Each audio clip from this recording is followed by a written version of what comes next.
Bueno, Ana María, voy a hacer la introducción. Gracias a todos los asistentes, gracias a este grupo de residentes por esta iniciativa que han tenido en estar en una continua educación médica. Es muy importante, las verdades de la medicina siguen siendo ocultas en muchos territorios para el conocimiento humano. Seguimos basándonos en paradigmas que han venido cambiando con el paso y con el tiempo. Hoy la evidencia ya oficia ya como un juez implacable y a veces intransigente sobre las decisiones que debemos de tomar a diario en nuestros pacientes. Como me he dado cuenta de que han estado en la línea del trauma,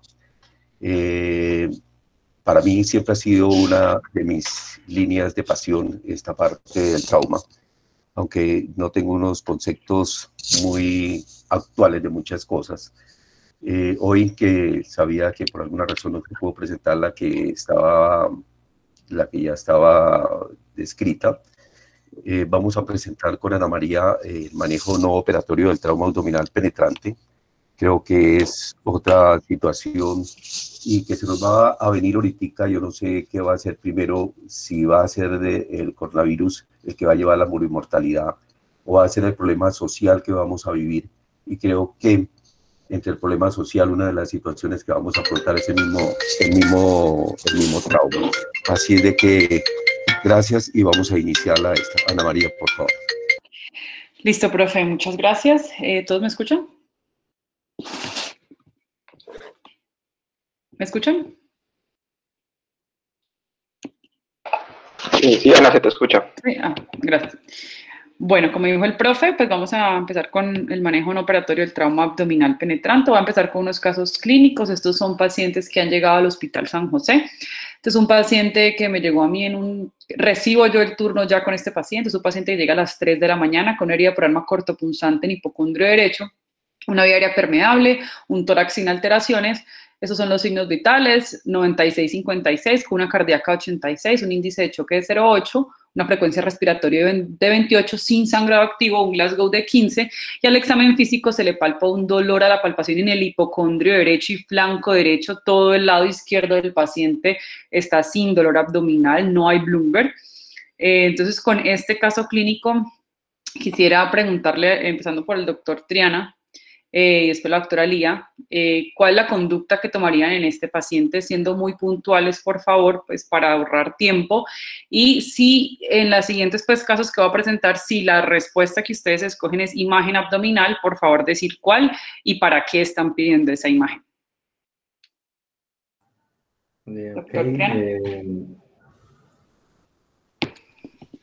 Un paciente con un índice de choque de 0.8. Yo le iniciaría, pues inicialmente le daría un manejo básico de líquidos endovenosos. Me dices que tiene dolor a la palpación, ¿no? En el hipocondrio, en el flanco derecho. Sí, le duele el hipocondrio derecho y el flanco derecho. De acuerdo. Lo reservo y posiblemente consideraría realizar alguna imagen, una tomografía. Una tomografía, listo. Elía, ¿de pronto tiene algo diferente? Pues de entrada, cuando me llega el paciente, a mí me gustaría hacerle un FAS, aunque es una herida penetrante. De todas maneras, pues no estoy totalmente, no entiendo con qué se le hicieron. Le gustaría hacerle un FAS, aunque sea para que me delimite si tiene algo grande, abundante líquido, si está solo localizado o en algún otro lado. Si el FAS sale negativo o hay solamente escaso líquido en lo que es el hipocondrio derecho, con un paciente estable yo definitivamente le haría una tomografía para poder orientar mejor la imagen. Un paciente estable que no tiene abdomen agudo, a diferencia que no creo que encuentre mucho líquido a nivel abdominal, que posiblemente pueda haber algún tipo de daño a nivel hepático, estabilizaría al paciente o no. Pero yo creo que por el manejo que vamos con un paciente tan estable, sí le terminaría haciendo la tomografía. Listo. Bueno, este paciente lo recibo yo a las 6 de la mañana. Una pregunta, por favor. Sí, Una pregunta. Claro que sí. ¿Cómo constataron que el paciente tenía herida penetrante de abdomen? Profe, cuando yo lo recibo, lo habían considerado penetrante el grupo pues de la noche. Yo la verdad no exploré la herida, ya se había considerado penetrante, pero creo, si no estoy mal, que no se exploró la herida si hallaba su pregunta. El paciente tenía pues un franco dolor. De hecho, la conducta que se tomó en el turno de la madrugada fue la parotomía. El paciente tenía turno para operarlo. Entonces tenía abdomen agudo el paciente, según lo que usted me está diciendo. Cuando usted lo examina, tiene abdomen agudo. Cuando yo lo estoy contando, cuando yo lo examiné, tenía mucho dolor en el hipocondrio derecho flanco. El lado izquierdo era blandito y totalmente negativo. Pero cuando me lo entregan ya con la conducta de cirugía. Ese turno fue, la verdad, muy movido y durante toda la mañana no pudimos operar al paciente y el paciente se sube a quirófano casi a la 1 de la tarde y cuando...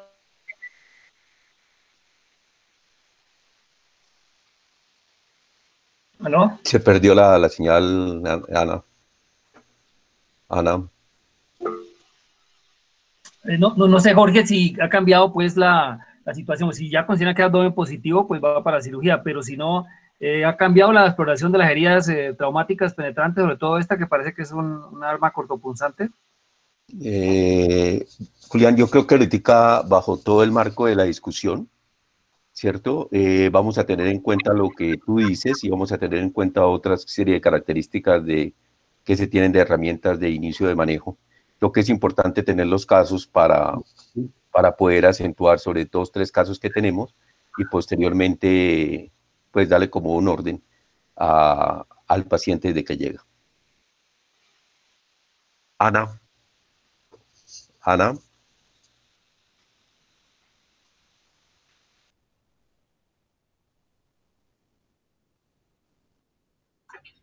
Creo que se le cayó la conexión, doctor. Ok.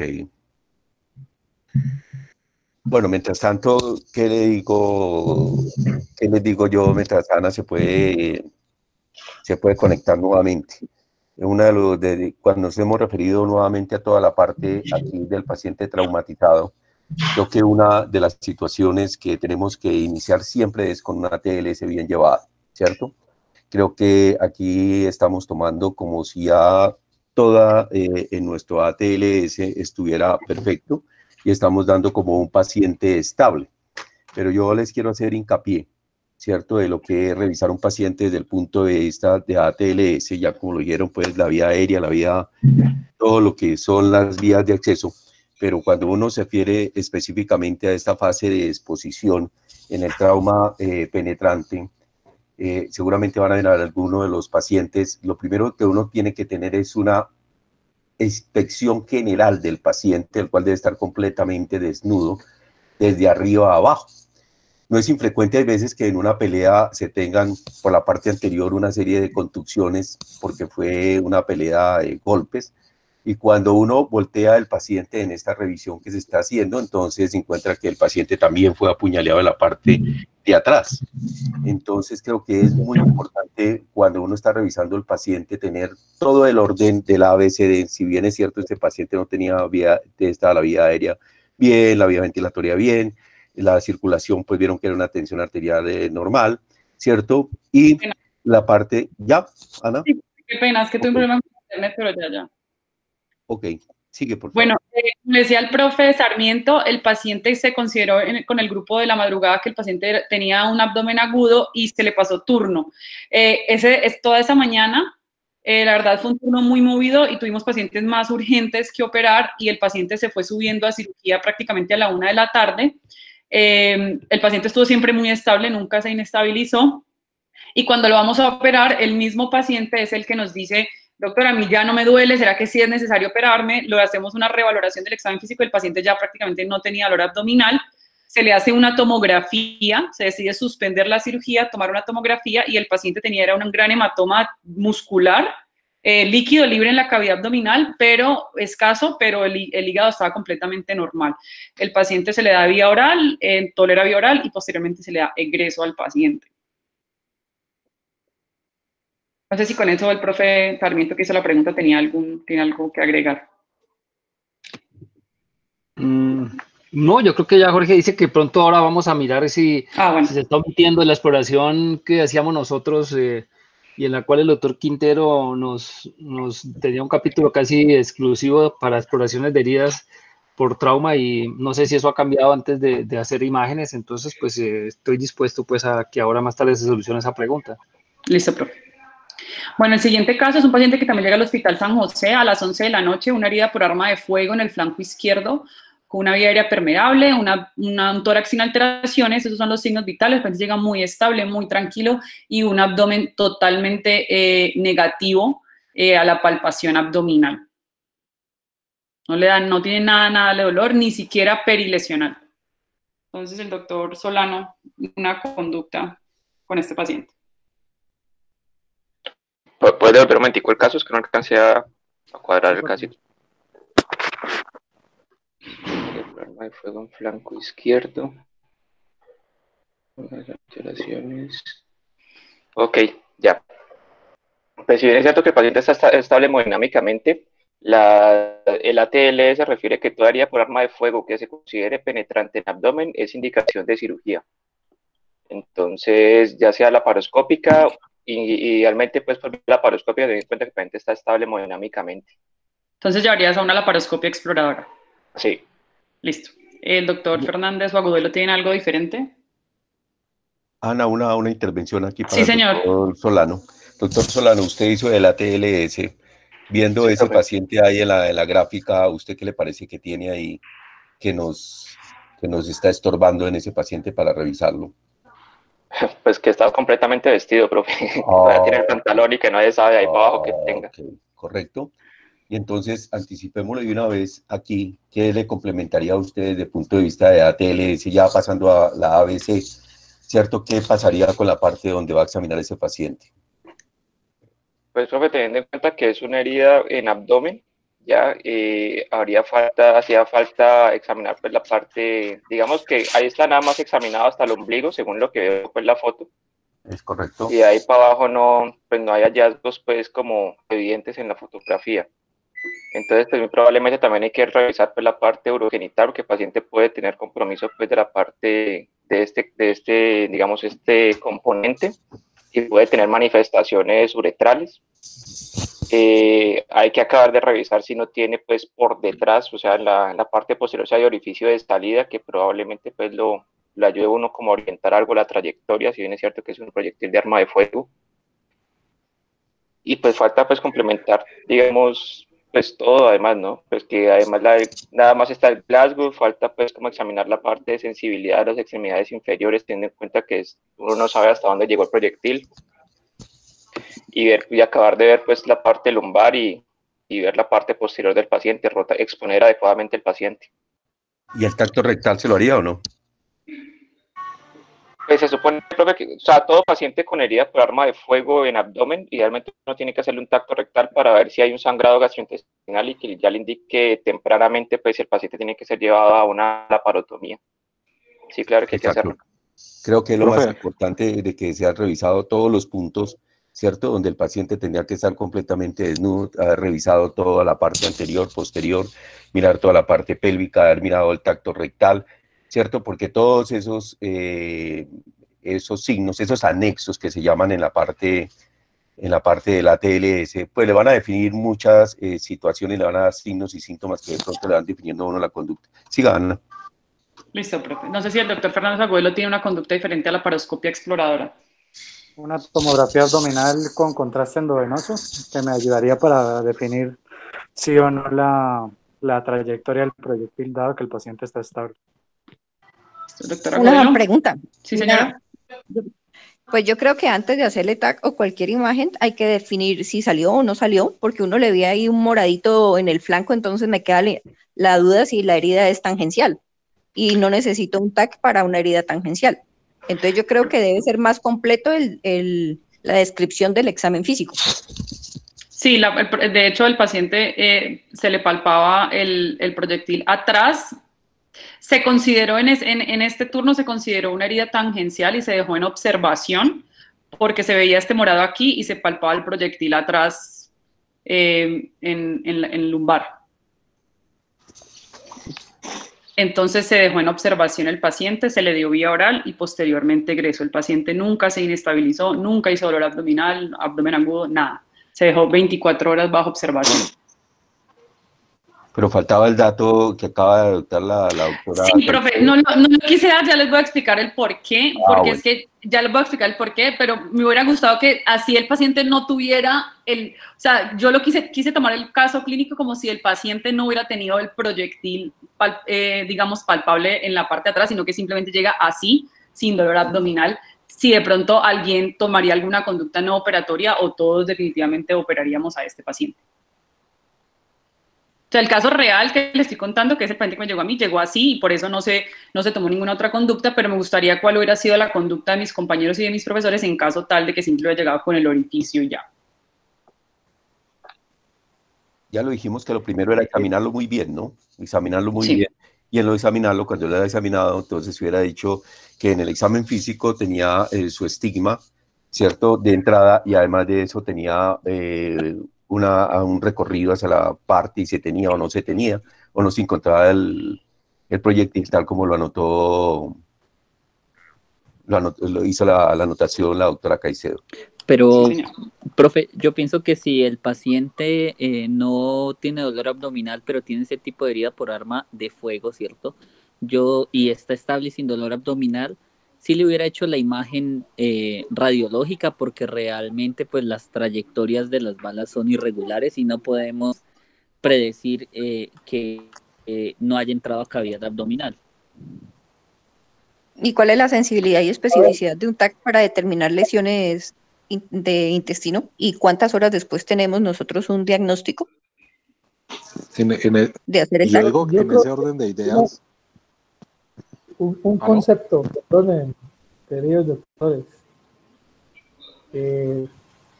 Pues primero yo creo que, digamos, el caso en sí, pues tiene los bemoles que el residente le quiera poner, ¿cierto? Más allá de qué tanto queramos profundizar nosotros, pero si vamos a una discusión como tal de una herida proyectil de arma de fuego en el abdomen, casi que la única situación en la que no exploraría quirúrgicamente al paciente es cuando yo creo que ese proyectil definitivamente fue muy tangencial, y ojo que digo muy tangencial, ¿sí?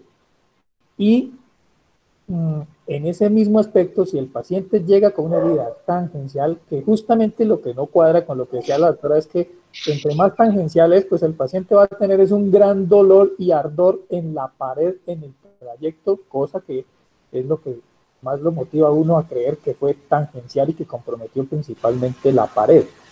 Pero en ese caso, si el paciente tiene una herida tangencial, está hemodinámicamente estable, ningún signo de irritación peritoneal y no hay evidencia de sangrado digestivo por ningún lado, sería el único caso en el que se podría observar al paciente y sin imágenes prácticamente por un periodo no menor a 24 horas. Y se los digo porque tuve un paciente casi que exactamente igual, pero con un balazo en el hipogastrio, un trayecto netamente tangencial, y en 12 horas después hizo unos leves signos allí como insinuados de irritación peritoneal, lo llevamos a cirugía y tenía quemado el intestino sin el proyectil haber entrado en la cavidad. Que sí, doctor Alicey, creo que eso se trata y de eso es que vamos a enfatizar ahorita. Los casos clínicos son como para que le creen a uno este tipo de preguntas, de cuestionamientos, pero ya vamos a dar solución con los artículos recientes, y la experiencia seguramente de todos ustedes va a ser enriquecedora para terminar en un algoritmo. Sí. Listo. Bueno, este es el último pues, caso clínico. Es un paciente de 32 años, 4 de la tarde, una herida por arma de fuego en la región toracoabdominal izquierda, llega con una vía aérea permeable, el hemitórax izquierdo hipoventilado, tenía una radiografía de tórax que mostraba únicamente un neumotórax. Esos eran los signos vitales, un paciente estable, un Glasgow de 15 sin dolor abdominal. Y al paciente pues se le pone el tubo de tórax para su neumotórax. En cuanto a la parte abdominal, el doctor Velázquez Granobles tiene alguna conducta.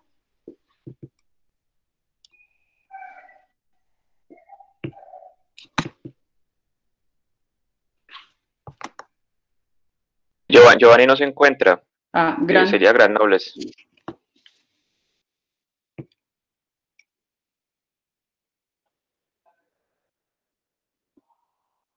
Nicolás, dale. Creo que Gran, no sé si está. ¿Aló? Ah, Sí, Gran, listo. Buenas. Bueno, yo creo que es claro que el paciente está estable, es un paciente que sí tiene un compromiso pleural, digamos, por el trauma. Podría explorarse desde el punto de vista de una toracoscopia y determinar si tuvo lesión o no del diafragma. O pienso que también podría hacerse una laparoscopia. La ventaja de esta última sería que de una vez me deja ver los órganos abdominales que están ahí en relación con el diafragma izquierdo, vaso y el colon, para determinar que no tengan una lesión. Así que, digamos, considerando que ambas posibilidades sean válidas, me decantaría por una laparoscopia exploradora. Listo. Bueno, para agilizar un poquito, ya ahorita abriremos pues la discusión. Vamos a empezar con la revisión como tal. Quiero dejar... Perdón, Ana María. Sí, señor. Un momento. Creo que sí, profe. La doctora Caicedo estaba preguntando por el TAC. ¿Qué tanto sirve el TAC? Pues yo tengo una información. Sí, pero lo pensaba decir. Yo le pensaba responder ahorita a la profe como más adelante. Listo, entonces dejemos allí. Bueno, muy bien. Listo. Entonces, ya tenemos ahí el TAC. Bueno, para dejar pues claro pues los diferentes escenarios que tenemos frente a un paciente con trauma abdominal penetrante, tanto por arma de fuego como por arma cortopunzante, tenemos el paciente agónico, que claramente sería una toracotomía de resucitación y pues posterior proceder pues según lo que vayamos encontrando, el paciente que está choqueado no necesariamente agónico, que ya pues otro tema de discusión, la parotomía, toracotomía de resucitación, REOA, bueno. El paciente que no está inestable, pero que efectivamente tiene una indicación clara de la parotomía exploradora, y quiero dejar claro que todos los estudios que voy a mostrar de ahora en adelante respetaron muy bien estos escenarios, es decir, todos estos pacientes que tenían abdomen agudo, que tenían rectorragia, hematemesis, que estaban eviscerados o que estaban con un abdomen no valorable, bien sea porque estaban con una intoxicación severa, porque tenían un trauma raquimedular, un trauma craneoencefálico asociado donde no pues permitieron abdomen valorable, eran indicación indiscutible de cirugía. Y el otro escenario es el paciente pues sin indicación de cirugía inmediata. Entre esos está el epiplocele, que las guías hablan que se puede, si el paciente obviamente no está con ninguno de los criterios anteriormente mencionados, se puede ligar y dejar en observación las 24 horas. Y cuando tenemos lesiones abdominales, pues es importante determinar más o menos en qué zona tenemos nuestra herida para así tomar la conducta. Entonces hay 4 zonas que son la zona toracoabdominal, el abdomen anterior, la zona pélvica y la zona lumbar. Este es un estudio que me pareció interesante traer porque es un estudio que hace el doctor Hansen y Nava, el doctor Demetriades, el doctor Cisenando, que han escrito muchísimo y tienen bastante experiencia en el manejo no operatorio de heridas por arma de fuego abdominales. Ellos hacen una encuesta en estos 4 países, Sudáfrica, Brasil, Canadá y Estados Unidos, donde ellos le preguntan a los cirujanos si practican o no el manejo no operatorio en heridas por arma de fuego. Entonces, si ustedes ven, de los 183 entrevistados, que pues eran cirujanos, solo menos del 60% practican el manejo no operatorio en heridas por arma de fuego. Entonces, no es algo que se haga hoy en día en todos los centros de trauma, y muchas escuelas creen todavía, pues si un paciente tiene una herida por arma de fuego en el abdomen, eso es igual a cirugía, y digamos que pues no estoy diciendo que esté mal, simplemente que, como podemos ver, no es algo que se practique a nivel mundial. Entonces traigo 2 estudios grandes que me parecen, pues hay muchos estudios al respecto, pero pues no quería traer como muchos estudios que dijeran exactamente los mismos, traje como los más grandes. Este es uno que hace el doctor Belmajos y el doctor Demetriades en Los Ángeles. Son 1,856 pacientes. Esto lo hacen en un periodo más o menos de 8 años, incluyen a todos los pacientes con heridas por arma de fuego, en abdomen anterior y posterior. Me centré en heridas por arma de fuego porque sé que es como lo más controversial. Yo creo que los cirujanos nos sentimos más cómodos observando a las heridas por arma cortopunzante, pero pues siempre la herida por arma de fuego, por lo que dijo Hanier, siempre va a tener un trayecto que no sabemos y digamos es un poco más controversial. Incluyeron pacientes de todas las edades, excluyeron a los pacientes, como decía el doctor Alexei, que era claro que era un trayecto tangencial. Esos no los metió en el estudio. Obviamente el paciente agónico que moría en la sala de emergencia no lo incluyeron en el estudio. Para que hablemos claro, estos fueron como los términos que ellos emplearon: la parotomía terapéutica, que lo llevan a cirugía, efectivamente tenía una lesión que requería manejo; la innecesaria, que fue porque era una laparotomía negativa, no tenía ninguna lesión, o era una laceración o una lesión que no requirió manejo operatorio, es una laceración hepática que no le hicieron nada, un hematoma retroperitoneal estable que no lo exploraron, etc. O la laparotomía tardía, que era el paciente que iba al grupo de manejo no operatorio, fallaba y después iba al grupo de manejo operatorio. Falla en el manejo no operatorio, lo definían como el paciente que hacía irritación peritoneal, progresión del dolor perilesional a un dolor más profundo y generalizado y caída del hematocrito y la presión arterial. Como dije, las indicaciones de cirugía muy claras, como lo hemos mencionado, y el manejo no operatorio lo hacían en la sala de emergencia con un examen físico seriado, lo hacía el residente, trataban que idealmente el residente que recibía al paciente, ese mismo residente fuera el que le iba haciendo el examen físico seriado al paciente, pues para que el que lo conocía pues sabía si en verdad había cambiado o no. La observación fue mínimo de 12 a 24 horas antes de darle egreso, de pasarle a una sala de hospitalización, y la imagen, la tomografía, la dejaron solamente a criterio del cirujano tratante. Este fue el panorama que lo resumí en esta gráfica, en este esquema que me pareció más claro. De los 1.856 pacientes, 1.064, es decir, el 57% se fueron a la laparotomía inmediata por criterios claros. De ellas, el 13% fueron negativas. De 792 pacientes se fueron a manejo no operatorio. De esos 712 continuaron el manejo operatorio, pero 80 falló el manejo operatorio y se fueron a una laparotomía tardía. De esas laparotomías tardías, de esas 80, 23 tuvieron laparotomías negativas, y del total de todos los pacientes operados, tanto las inmediatas como de las tardías, tuvieron 173 laparotomías negativas, que equivalía más o menos a un 14% o un 8% de todos los pacientes. De los pacientes que tuvieron alguna complicación relacionada a la laparotomía tardía, fueron 5.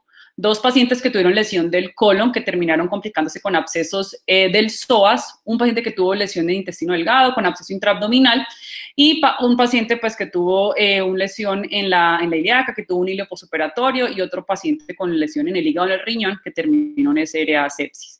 De los pacientes del grupo de manejo no operatorio solamente se murió uno, pero no fue relacionado por el manejo no operatorio, sino que era un paciente cirrótico con múltiples comorbilidades que le dio una neumonía. El paciente tuvo asociado pues un trauma pulmonar y se murió por eso.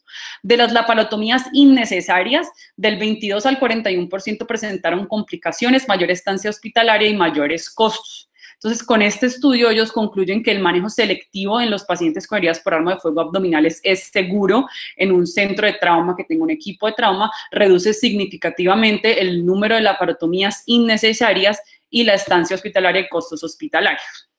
Entonces, yo sé que muchos nos sentimos más cómodos con la tomografía acompañando al manejo no operatorio de estos pacientes, entonces traigo este otro estudio, que es un estudio realizado en Sudáfrica por el doctor Nafsaria y el doctor Nicol, que tienen gran experiencia en el trauma. De ellos fueron los primeros que empezaron a hablar del manejo conservador en el trauma cardíaco penetrante, y ellos publican este estudio prospectivo de 1.106 pacientes. ¿Cuáles fueron las indicaciones para pedirle esta gallo? Como les dije, pues las mismas indicaciones para la laparotomía, y los que estaban estables, con abdomen valorable, no eviscerados, pues se iban para el grupo de manejo no operatorio. ¿Cuándo pedían tomografía ellos? En pacientes que tenían lesiones en el hipocondrio derecho o lesiones toracoabdominales derechas para descartar lesión en el hígado. Los pacientes que presentaban hematuria para descartar lesión en el tracto urinario. Los pacientes que presentaban trayectos transpélvicos desagregaban, aparte de la tomografía, un cistograma para descartar lesiones pues a este nivel, y si el cirujano tratante lo consideraba, también dejaban que se le pidiera la tomografía en el estudio. Generalmente los cirujanos, cuando no había ninguna de las otras indicaciones, lo solicitaban era por trayecto. Se monitorizaban en emergencia con hemoglobina seriada 4 horas, examen físico, y a las 24 horas se les iniciaba la vía oral. ¿Cómo fueron los resultados de estos pacientes? De los 1.106, 834, es decir, el 75% se fueron a cirugía de emergencias, el 6% se murieron y el 3.5% fueron laparotomías innecesarias, 12 negativas y 17 no terapéuticas. Del grupo de manejo no operatorio, 272 pues cumplieron los criterios. A 82 les hicieron solamente examen físico, sin tomografía, sin ninguna imagen, nada. De eso solamente uno se murió, pero decía que fue una muerte no relacionada pues con el manejo no operatorio, y solamente uno tuvo falla del manejo no operatorio y se llevó a la parotomía, pero cuando lo abrieron pues no encontraron ninguna lesión. Le dieron al examen físico una sensibilidad de especificidad del 98%. A los que les adicionaron al manejo conservador la tomografía, ya pues por las indicaciones que mostré anteriormente, fueron 190, es decir, el 70%. Entre eso encontraron múltiples lesiones, encontraron 64 lesiones de hígado, 19 de riñón, 15 que tenían ambas, 8 de vaso, 3 de vejiga. A 41 pacientes les hicieron tomografía solamente para ver el trayecto, de los cuales 35 tenían trayectos extraperitoneales, uno tenía trayecto intraperitoneal sin lesión, otro tenía lesión en el vaso, otros tenían líquido libre. Y de todo este grupo que le hicieron examen físico y tomografía abdominal, 12 tuvieron falla en el manejo no operatorio, 75 pacientes, es decir, el 94% de los pacientes con herida de hígado tuvieron un manejo exitoso del manejo no operatorio en hígado por arma de fuego, y el 91% de las heridas de riñón por arma de fuego, que tuvieron manejo no operatorio exitoso. Estos fueron 13 pacientes que tuvieron falla en el manejo no operatorio. Como les mostré acá, este fue el primero que era examen físico solamente, que hizo como una peritonitis ahí, pero cuando lo llevaron, pues la parotomía fue negativa, no tuvo ninguna complicación y egresó finalmente. Y todos estos, pues sí tuvieron complicaciones y tuvieron que llevarse a la parotomía exploradora. Como pueden ver, esas fueron las diferentes las diferentes complicaciones que tuvieron, y pues la estancia hospitalaria, y estos dos pues con estancia en UCI y ventilación mecánica. ¿Qué concluyen ellos? Que el examen físico es preciso para definir quién requiere o no cirugía cuando tiene heridas por arma de fuego, que el manejo no operatorio en pacientes estables con abdomen valorable es seguro, incluyendo pacientes que tengan lesión de víscera sólida, que la tomografía para definir trayecto es seguro y eficiente, y que se recomienda que en los pacientes que tengan trayecto en el hipocondrio derecho, toracoabdominales derecha, que tengan hematuria o que se quiera definir trayecto, se recomienda complementar con una tomografía abdominal. Estos son otros dos estudios. No traigo los datos para no extenderme. Sí, señora. Pero no veo que digan nada de asas delgadas o sólidas, de asas delgadas. ¿Qué pasa? Porque yo no creo que de todos los que sí tenían lesión el riñón y no tengan ninguna lesión de intestino. Porque sí, a mí es lo que me preocupa. A mí no me preocupa tanto el órgano sólido, sino la víscera a la que no le estoy detectando tempranamente la lesión. Sí, aquí tenían... se hace énfasis en lo sólido. ¿Y qué pasó con las asas? Profe, pues aquí, por ejemplo, tenía lesión de intestino delgado, y generalmente lo que ellos dicen es que los pacientes que tienen lesión de intestino delgado generalmente llegan con abdomen agudo, entonces están en este grupo de pacientes que se llevan a cirugía de emergencia. Digamos, eso es lo que ellos dicen, y en este primero de acá, pues sí tuvieron lesiones de intestino delgado. Y para su pregunta, profe, una vez, la sensibilidad y especificidad de la tomografía en víscera hueca, más que todo hablando de intestino, no es muy buena, por eso el paciente pues debe quedarse en observación, y si hace dolor abdominal, pues debe ser llevado a la parotomía exploradora. Pero estos de acá, la mayoría que tenían lesión de intestino, se iban para cirugía de emergencia porque hacían sintomatología abdominal.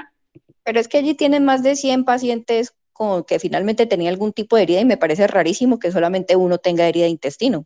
Pero bueno, también, aquí hay de small bowel, aquí también, aquí hay varios que sí tenían, y también del colon. No sé, Ana María, si me regala también una interpelación. Sí, me parece que, ¿cómo describen las heridas de arma de fuego? O sea, porque no es lo mismo que el paciente tenga una herida de arma de fuego de baja velocidad o una de alta velocidad. Entonces, no sé si me perdí en ese pedazo o usted lo escribió al principio y no lo oí, pero ellos hablan específicamente de qué tipo de heridas se hacen, porque yo estoy de acuerdo con la doctora Caicedo también que realmente el problema de los órganos sólidos, pues la inestabilidad hemodinámica le dicen operarlo rápido, ¿cierto? Pero lo que le preocupa a uno es que le quede un paciente o con un orificio de entrada, o que se le haga una quemadura del intestino y a 24, 48 horas se perfore y pues haga el abdomen agudo fuera del hospital, y con todas las demás cosas pues que van de la mano. Entonces no sé si ese pedazo está claro en el trabajo. Profe, no, en ninguno de los estudios mencionan el arma. Déjame un momentito le contesto esa pregunta. Definitivamente no hay más sensibilidad y especificidad para un trauma desde el punto de vista penetrante que el examen físico. El examen físico, desde que llega, ya le marca a uno si el paciente es quirúrgico, ¿cierto? No hay más sensibilidad, pues, que uno pueda, y ahorita hablamos un poquito del fax para otro tipo de cosas. Pero definitivamente, ahora, si uno está observando un paciente como el que refirió el doctor Alexei, hay trabajos importantes donde uno, si está observando una lesión de intestino, ¿cierto? Simplemente porque lo dimos como un paciente estable. El paciente estaba estable, lo comenzamos a manejar establemente y sabemos que tiene un seguimiento 1 a 1 y en determinado momento ese paciente comienza a hacer alguna de las indicaciones de ahí, es quirúrgico. Lo que quiere decir de un estudio que hicieron en el Valle, que a las 12 horas, y también fue corroborado con otro estudio que hizo la Universidad de Antioquia, cuando uno quiere revisar el intestino, a las 12 horas un intestino canta. Y es tanto que la vía oral, ¿cierto? Hay alguien que la inicia tempranamente, para, como dicen los paisas, para que cante de una vez el intestino, sí fue de observación. O sea, la parte intestinal, ¿cierto? Es muy sensible, ¿cierto? A un buen seguimiento que tenga uno con el paciente. Ahorita yo creo que tiene otros artículos ahí para que lo complementemos, Ana. Listo, profe. Sí, como decía el profe, pues generalmente esos pacientes a las 10, 12 horas ya han hecho sintomatología. Ellos pues recomiendan el manejo no operatorio en este tipo de pacientes. Esto es un estudio realizado en Brasil por el doctor Cisenando, son 200 pacientes solamente con heridas por arma de fuego en el hipocondrio derecho. Y pues describen todo lo del manejo no operatorio de heridas por arma de fuego en hígado y en riñón. Los resultados fueron muy parecidos al estudio que les acabo de mostrar, por eso no los traigo, pero lo pongo aquí por si alguien de pronto quiere como ampliar el tema, pues de que si hay literatura amplia y al respecto sobre el manejo de órganos sólidos. Este es un estudio que se realizó en el Hospital Universitario del Valle en el 2017 y no traje pues como los resultados como tal, sino cuál es el protocolo de ellos y cómo hacen ellos el manejo no operatorio, que seguramente van a haber muchas dudas al respecto. Entonces, ¿ellos qué hacen? Toda herida penetrante en abdomen, paciente mayor de 14 años, pues que no fueron los criterios de inclusión del estudio, pacientes estables, sistólica mayor de 90, cardíaca menor de 60 o menor de 100, frecuencia respiratoria entre 10 y 21 y un Glasgow mínimo de 14. Esos pacientes iban a monitoría continua. El examen físico inicial era realizado por un cirujano, por el fellow de trauma o por un R4 y se repetía cada 4 horas por 24 horas. Se le notificaba al anestesiólogo de turno, a todo el equipo de quirófano y al banco de sangre que tenían un paciente así, pues para que se estuviera pendiente en caso de que hubiera alguna inestabilidad. Se le hacía cruce, reserva, hemograma, función renal y test de hemostasia pues con tiempos. En caso de inestabilidad o cambio en el examen físico, el paciente era trasladado inmediato a quirófano.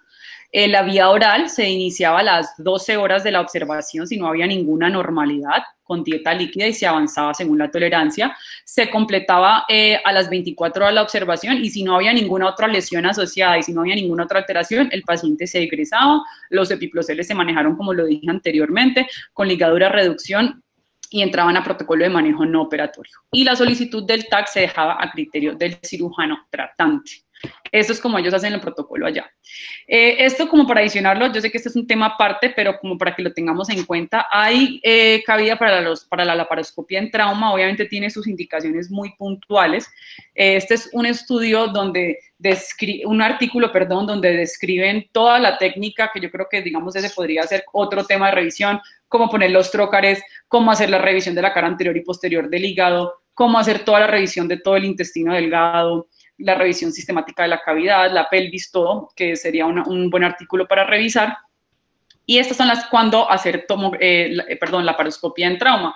Entonces, por ejemplo, si tengo algún diagnóstico de una hemorragia de baja velocidad, alguna duda en la hemostasia, por ejemplo, un paciente que se le está haciendo un manejo no operatorio de hígado vaso para descartar lesiones diafragmáticas, trayectorias, si hay alguna duda, un paciente que tenga una lesión de víscera hueca o lesiones mesentéricas con un TAC que muestra algunos signos indirectos, un paciente obviamente estable y no quisiera entrar a ver, un paciente con una evolución desfavorable en un trauma abdominal cerrado, que le esté haciendo un manejo no operatorio, alguna contraindicación para el examen físico, de pronto una herida por arma cortopunzante, un paciente que esté muy intoxicado, que no tenga un abdomen valorable, pero el abdomen se palpe blando, uno lo mete pues a la laparotomía para mirar.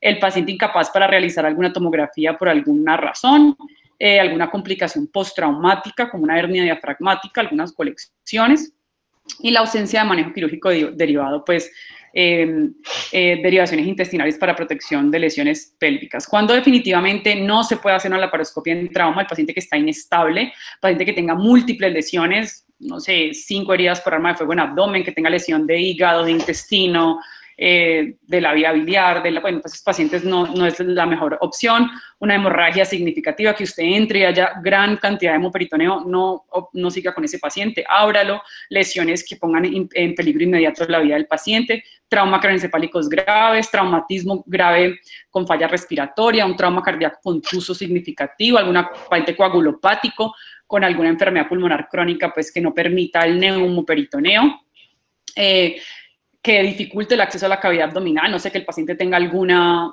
cirugía previa, el paciente tenga alguna distensión abdominal, paciente embarazada, falta de experiencia quirúrgica, si usted no es muy hábil pues para hacer todo y no se sabe bien toda la técnica para hacer la revisión sistemática de cavidad por laparoscopia, pues tampoco debería hacerse, que no tenga todo el equipo y la infraestructura, y pues que no tenga, pues este artículo que estoy mostrando aquí es el artículo que muestra la técnica LEST, y ellos describen todo un protocolo para hacer esta técnica, tiene una lista de chequeo, todo el equipo que se debe requerir o que se debe tener a la hora de hacer este procedimiento.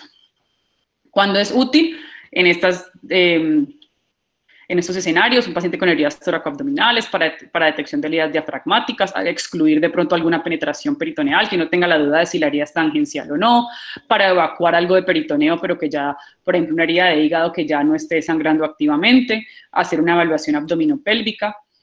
Posiblemente útil, dicen con heridas anteriores, evaluar lesiones de hígado vaso, heridas, dice que precordiales sospechosas, de pronto esas se quedan como en el límite entre el abdomen y el tórax, reparar diafragmas y reparar lesiones intestinales simples. Cuando definitivamente pues no es la mejor opción, heridas posteriores, lesiones mesentéricas complejas, lesiones peritoneales y múltiples perforaciones intestinales. Obviamente esto siempre pues en la experiencia del cirujano. Entonces, para resumir todo lo que acaba de decir, traigo el algoritmo. Este es el algoritmo de la Universidad del Valle del doctor Alberto García. ¿Sí, señor? Un momentico, yo les enfatizo un poquito de lo que es el paciente sin indicación quirúrgica y el valor que tiene desde el punto de vista estadístico. Comencemos por el examen físico seriado, el que tú enumeraste. Tiene sensibilidad del 100%, especificidad del 70 al 92%, y un valor predictivo positivo de 4 a 9%.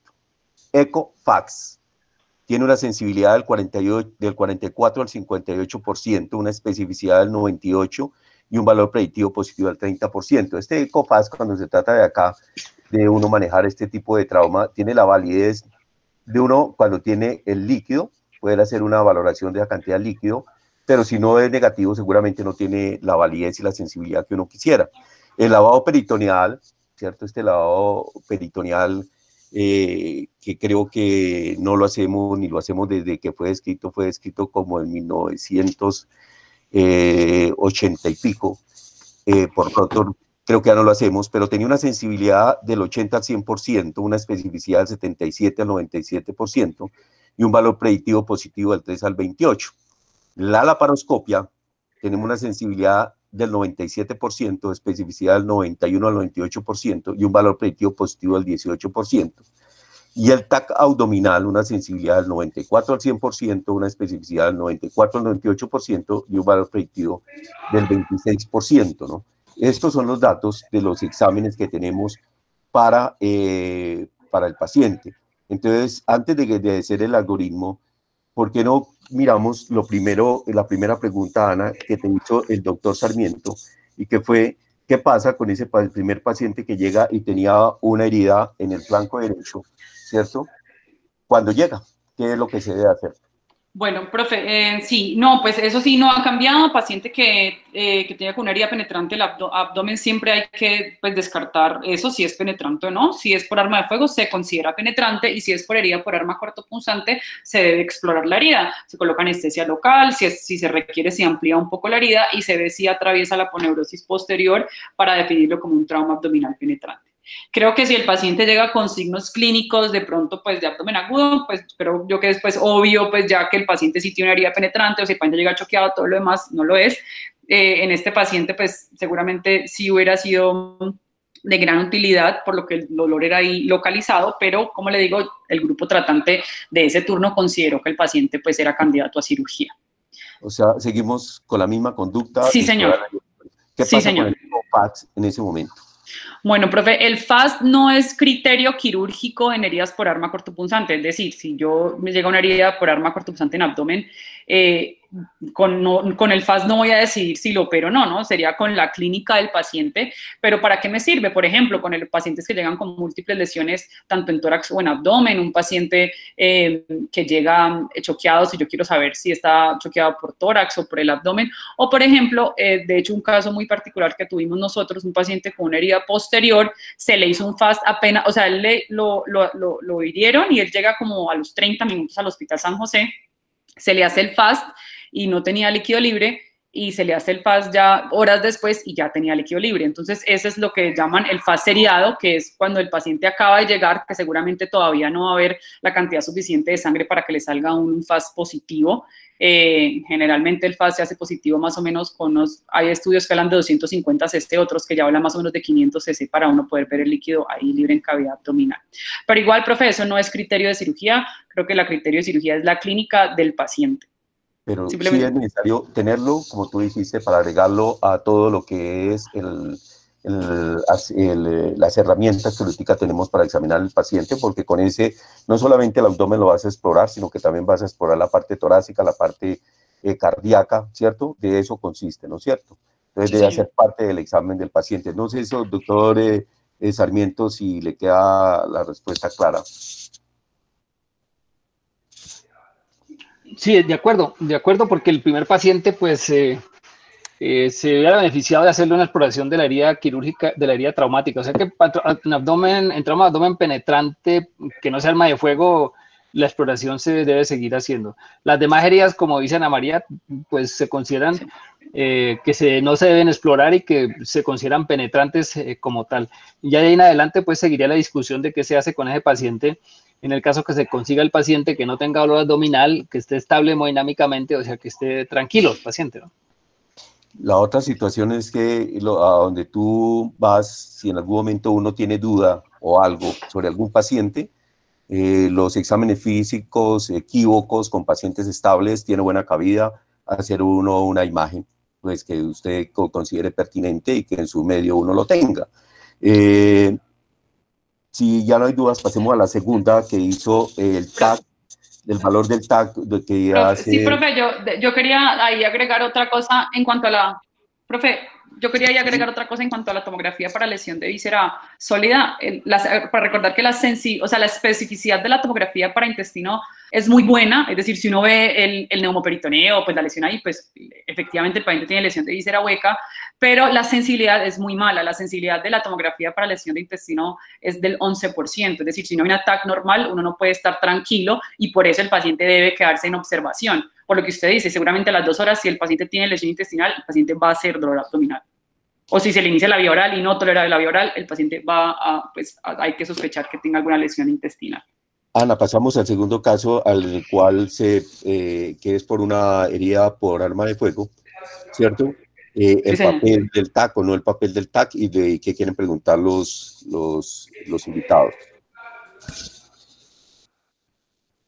No sé si alguien, pues voy a poner aquí traer las indicaciones, lo que recomiendan para cuando pedir tomografía en TAC. Exacto, pero mostremos el caso que tenía la herida. Tenía la herida de recuérdenles el caso clínico, ¿cierto? Que ahí hubo alguna situación en la cual ya revisada la literatura. Bueno, yo traje este caso, digamos, y lo traje así, digamos, le omití este pedazo, más que todo era porque quería discutir un escenario que nos hubiera llegado sin que se palpara el proyectil en la parte de atrás. ¿Por qué? Porque este paciente, digamos, en los estudios que les mostré, cabería en el grupo de los pacientes de manejo no operatorio. Es un paciente que está estable, es un paciente que tiene un abdomen valorable, que no tiene dolor abdominal, no tiene una herida en hipocondrio derecho, no tiene hematuria. Entonces, digamos que él podría ser candidato a examen físico seriado, es decir, cada 4 horas, que el residente o el cirujano que esté a cargo del paciente vaya, le palpe el abdomen, obviamente el paciente está consciente, puede decir me duele, no me duele, a las 12 o 24 horas según el protocolo que tengamos que tenga el hospital, pues se decide iniciarle o no la vía oral, irle avanzando, y si ya a las 24 horas completa su observación con tolerancia a la vía oral, el paciente podría egresar sin ninguna imagen. Obviamente, como lo dicen todos los estudios, si el cirujano tratante tiene alguna duda en cuanto al trayecto, está en todo su derecho de pedir una tomografía, sobre todo, por ejemplo, si tenemos alguna herida transabdominal, pues que atraviese línea media. No sé si hay algún comentario. Doctora Liliana, ¿qué le parece? ¿Se quedaría simplemente con la observación, solamente pues no, yo no soy muy... la tomografía o definitivamente? No, pues la tomografía, como les he dicho, a mí la inquietud que me da, la inquietud que a mí me da con las imágenes es como lo que ya se dijo, o sea, el trauma de víscera sólida se manifiesta muy rápido y nos va a decir la indicación, pero a mí sí me sigue preocupando el de víscera hueca, porque ese se va a demorar, y si es una herida, por ejemplo, por arma cortopunzante, puede ser puntiforme y se va a demorar mucho más que las 12 horas para manifestarse. Entonces, yo las imágenes en estas dos heridas realmente, aparte de que pues ya dijeron 11% de sensibilidad, ¿cuándo lo va a leer el radiólogo? Porque una cosa es lo que yo crea que veo y otra lo que el que debe leer de la interpretación. Y por lo menos nosotros tenemos un problema con eso porque se demora muchísimo en que nos lo lean. Entonces, para mí, pues personalmente no me gustan las imágenes porque creo que quedo con la misma inquietud y lo único que está haciendo es prolongándome el tiempo de una decisión. Personalmente, yo soy candidata a hacer una laparoscopia exploradora en el sentido de que quiero ver si penetra o no y qué hay. Obviamente, si encuentro mucha sangre, pues lo convierto porque seguramente no tengo la suficiente destreza para examinar 100% todo el abdomen por vía laparoscópica, pero sé que hay algo que hay que explorar y quedo mucho más tranquila haciendo una laparoscopia temprana en el que se explore, se vea si entró, si hay algo que reparar, pues se haga por la vía que sea necesaria, que dejar un paciente 48 horas viendo a ver si en algún momento me hace un abdomen agudo cuando ya tenga una contaminación pues importante. Pero pues precisamente porque me parece que las imágenes, en lo que a mí me angustia, que es la herida por víscera hueca, no logra dar un resultado deficiente. Muy buena conducta. Para ahí, profe, no sé si para de pronto dejarlo claro, los estudios, digamos, ellos son muy enfáticos en que la tomografía no la piden en busca de lesión de la víscera hueca. Si la encuentran, pues bueno, muchísimo mejor y obviamente el paciente debe ir a cirugía.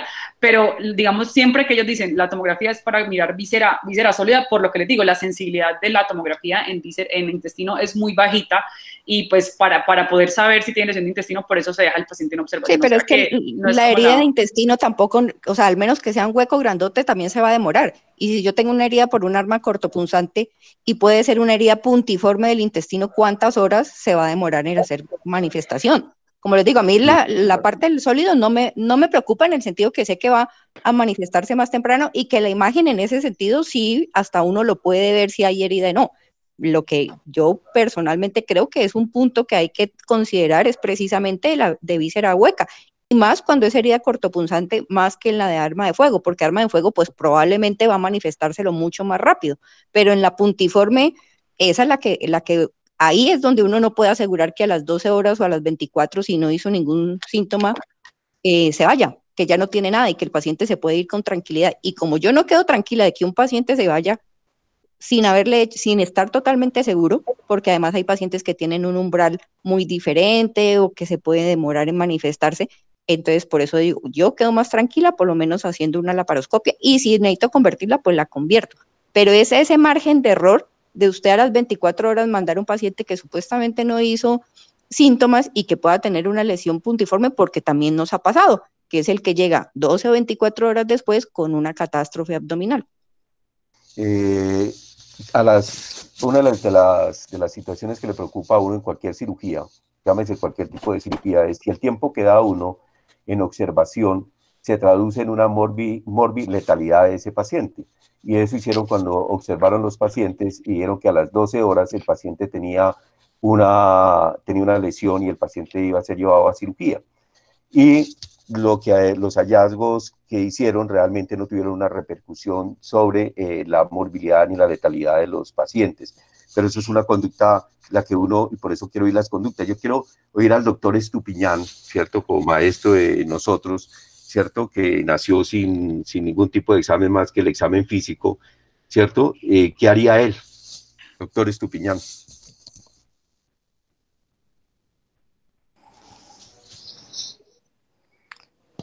Buenas tardes, habla Daniel Delgado. Ah, bueno, el doctor Delgado también les puede ayudar, Pues que también yo fue también tengo la contemporáneo, fue misma inquietud. maestro, fue también maestro del doctor Álvaro, entonces, pues, lo que En la usted misma diga, época. Es la misma época.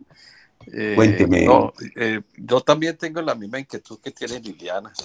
Y ese paciente, el caso 2, primero, esa herida no me parece muy tangencial. Y a mí, ya lo dijo Alexei al principio de la charla, y a mí me preocupa que ese paciente lo vamos a estar observando posiblemente una herida de colon. Entonces, con un aumento de la morbilidad y la mortalidad por un manejo no operatorio, y luego se convierte en un manejo operatorio tardío con complicaciones que podamos tener en este paciente. Entonces, yo le doy más validez en este paciente haciendo una laparoscopia que ponernos a hacer imágenes diagnósticas, que posiblemente van a tener una valoración muy tardía por los radiólogos de los servicios. Y a eso le agrega a uno dónde lo va uno a observar, dónde tenemos la unidad de trauma, cuál es la gente preparada. Muy bien. Yo quiero hacer una pregunta, profe. Quiero hacer como claro, una interpretación y voy a ser de abogado del diablo. Okay. A mí, ¿qué me parece? Yo creo que hay muchas cosas que sí hay que evolucionar. Y sí, es cierto. Las imágenes son buenas y son buenas para ver víscera sólida. Creo que nosotros, la gran mayoría, es capaz de ver una lesión en una víscera sólida. Creo es de poner atención a los órganos como tal y ver si están con alguna alteración y ya. Creo que eso no necesitamos el radiólogo para poder decir que tenemos una lesión renal, hepática, esplénica. En cuanto a la víscera hueca, yo creo que sí es muy válido y por eso creo y hago la pregunta que la evolución de estos pacientes muy probablemente es solucionarle pues su lesión intestinal, si se puede, por la laparoscopia, y mirar la parte de la víscera sólida. Y por eso hago la pregunta de que cuántos de ustedes o qué piensan ustedes de un manejo híbrido de estos pacientes. Yo creo que, y manejo híbrido me refiero a hacerle la laparoscopia y todo el espacio retroperitoneal e incluso el hígado, manejarlo por vía endovascular. En alguna oportunidad, lo hicimos hace muchos años, cuando yo era residente, lo hicimos con el doctor Daniel Delgado, que se operó, literalmente operamos las asas intestinales y se le hizo una tomografía después de la laparotomía al paciente. Eso generó algún grado de suspicacia en el departamento, pero creo que es totalmente lógico porque ese paciente incluso tenía una lesión renal y se le dio manejo no operatorio. Cuando nosotros vemos en el estudio que presentan a María, vemos que 20% de los pacientes se complicaron con falla respiratoria que les hicieron nefrectomía. Creo que es un muy buen target de trabajo y creo que definitivamente hay que abrir las posibilidades para hacerle tratamiento. Precisamente el doctor Tobar no ha querido tocar el algoritmo, ¿cierto? Porque como se trata de que nosotros, quiero oírlos a todos, su experiencia y sus cosas, ¿qué haríamos nosotros? Mira que aquí tanto la doctora Liliana como el doctor Delgado y seguramente la opinión del doctor Estupiñán era exactamente igual, ¿cierto? Entonces, mira cómo van cambiando las cosas y los escenarios, y eso se trata, todo es dinámico, ¿no es cierto? Entonces, el doctor Romero, ¿cierto? Que también, pues, tiene una cantidad de experiencia, pues, entonces, nuevamente, ¿qué le parece eso si utilizamos las herramientas de lo que tenemos ahora, le solucionamos una vez el problema a nuestro paciente y mejor en las 24 horas le estamos dando salida al paciente? Doctor Romero.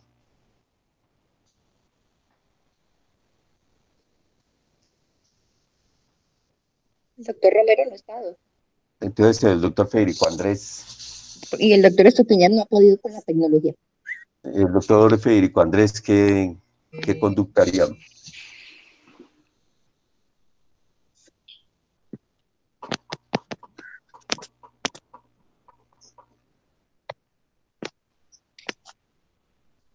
Se quedó dormido. Pero ahí está el doctor Romero. Yo lo veo que está el doctor Romero ahí. Ah, yo no lo vi. Ah, sí. Sí. Profesor Romero. O el doctor Díaz, que también lo veo, que no hace ahorita trauma, pero hizo mucho tiempo trauma. Ah, bueno, buenas tardes. Pues el problema que con el paciente que uno no lo maneja inmediatamente, le hace una laparotomía y que de pronto la hubiera necesitado, es que era un paciente casi totalmente rescatable porque estaba muy estable, dio tiempo para hacerle imágenes, observarlo, ¿sí? Y entonces, si ese paciente, por un solo paciente que se le vaya, es delicado, porque como ya se mencionó, cuando ya se opera tardíamente, ya la posibilidad de las complicaciones, incluida la muerte, se elevan. Entonces, hay que valorar muy esa parte, me parece a mí más importante, que es básicamente lo que han dicho, ¿sí? Y lo otro es que la idea de hacer el manejo híbrido, como dice el doctor Tovar, es que con una tomografía uno ya tiene valorado el retroperitoneo, ¿sí? De pronto, yo sé que es una regla casi que cuando por arma de fuego o por arma cortopunzante, retroperitoneo, hay que explorarlo, dicen, ¿no? Pero igual, aquí se acaba de mencionar que muchos pacientes con heridas retroperitoneales por arma cortopunzante, desde que le das un manejo operatorio es que no lo tocan. Uno puede también, con la idea que le da la imagen, simplemente ver si tiene o no visera hueca con la laparoscopia y el retroperitoneo no tocarlo. Bueno, esa es como una inquietud que hay ahí para discusión. Gracias. Ok. ¿Alguien? ¿Doctor Romero? Sí. La tecnología me avasalla acá.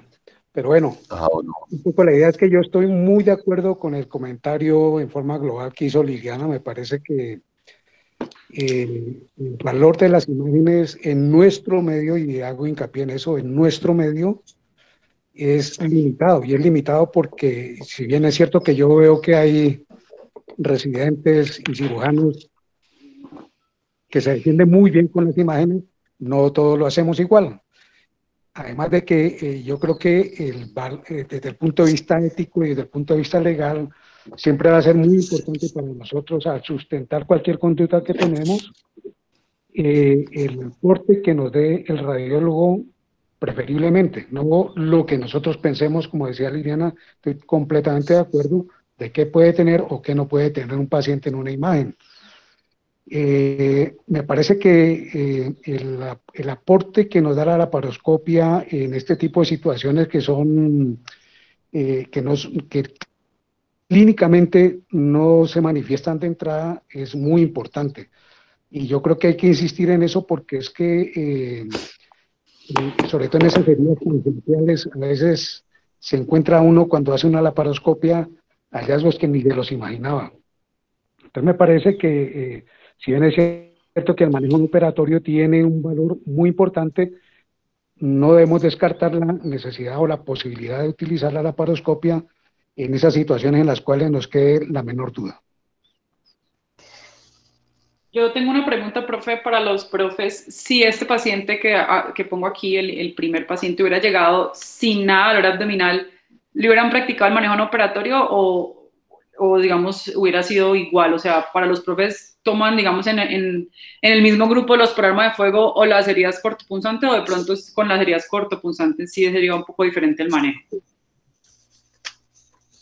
Pues en mi parte, con las heridas por arma, exploración se penetra, lo manejo igual, cortopunzante o arma de fuego. Porque como les dije hace un rato, más me preocupa el arma cortopunzante, que es el que va a hacer heridas puntiformes y se va a demorar más en manifestarse. Entonces la única diferencia para mí es que no sea penetrante, mientras lo sea, igual.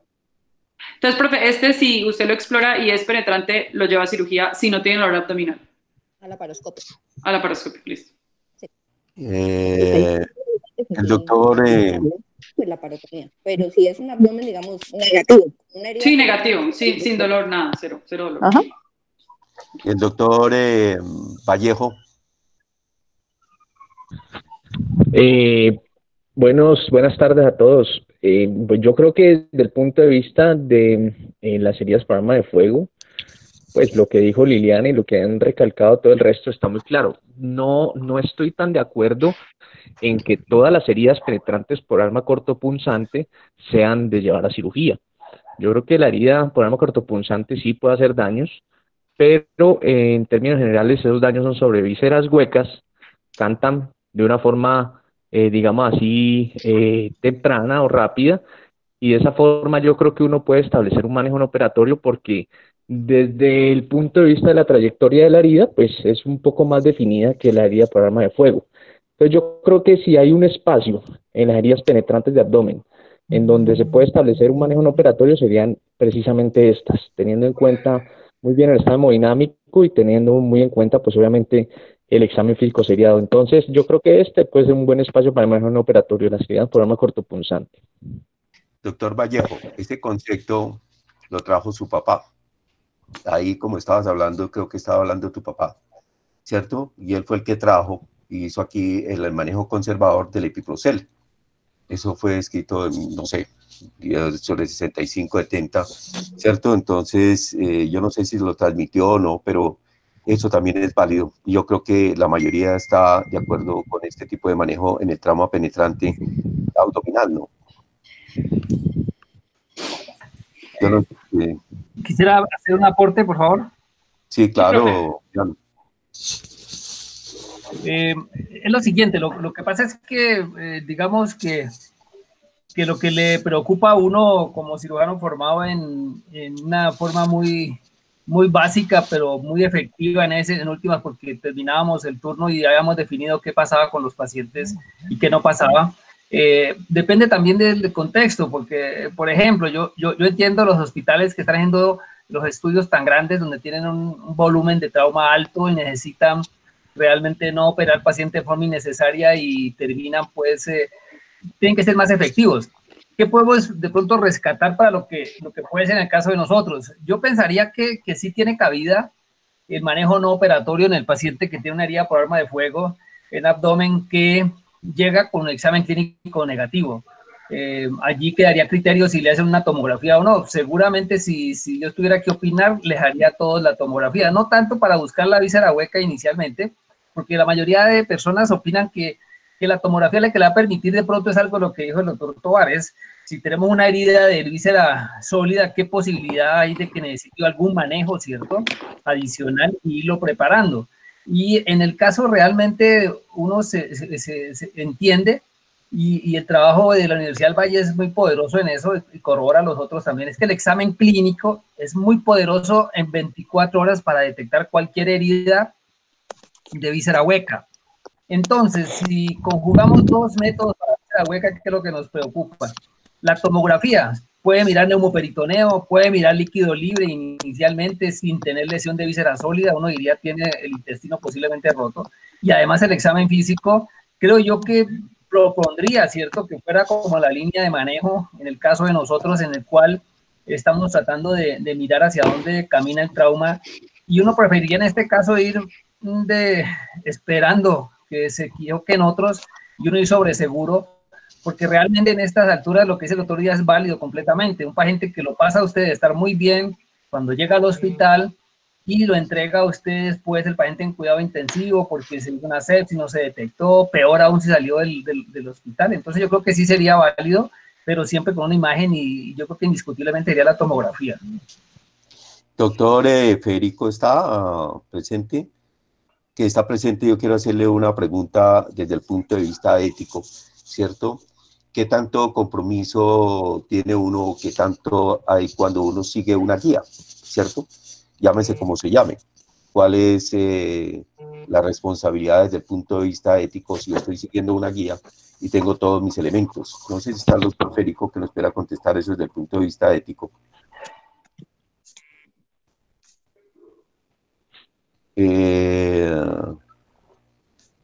Pues desde el punto de vista, si no está, no sé si el doctor Alecey tiene algo referente a eso.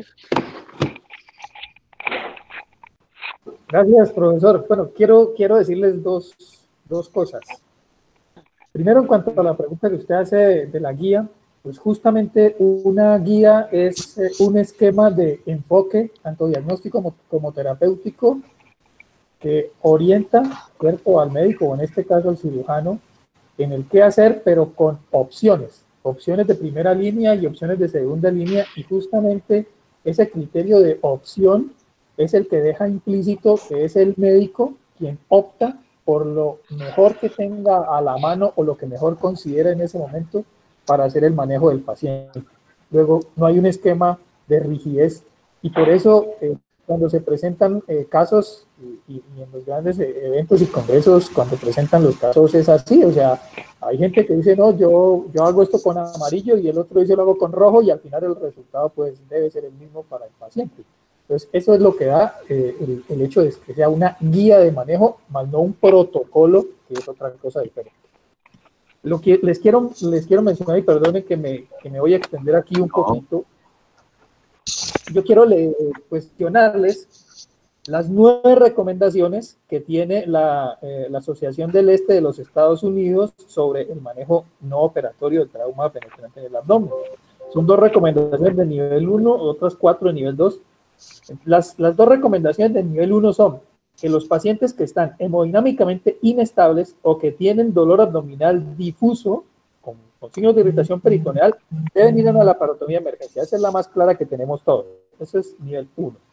La segunda nivel 1 es que los pacientes que se encuentran hemodinámicamente estables y que no puede ser evaluado correctamente por examen clínico o porque estén, no sé, drogados, con un trauma craneoencefálico, lesión de columna, intoxicados o están intubados, lo que sea, estos pacientes podrían ir a un estudio inicial, ¿sí?, digamos de evaluación inicial para evaluar pues la parte intraperitoneal, o ser llevados directamente a una laparotomía exploradora. Están las 2 opciones. Eso está como nivel 1. El tercer punto es una recomendación de nivel 2 que dice que la laparotomía de rutina no se indica cuando los pacientes están hemodinámicamente estables, ¿sí?, cuando no tienen signos de peritoneal. Eso lo dejan ellos allí como una recomendación 2. Hablando, obviamente, de las heridas penetrantes de arma cortopunzante. Ahí no están mencionando arma de fuego.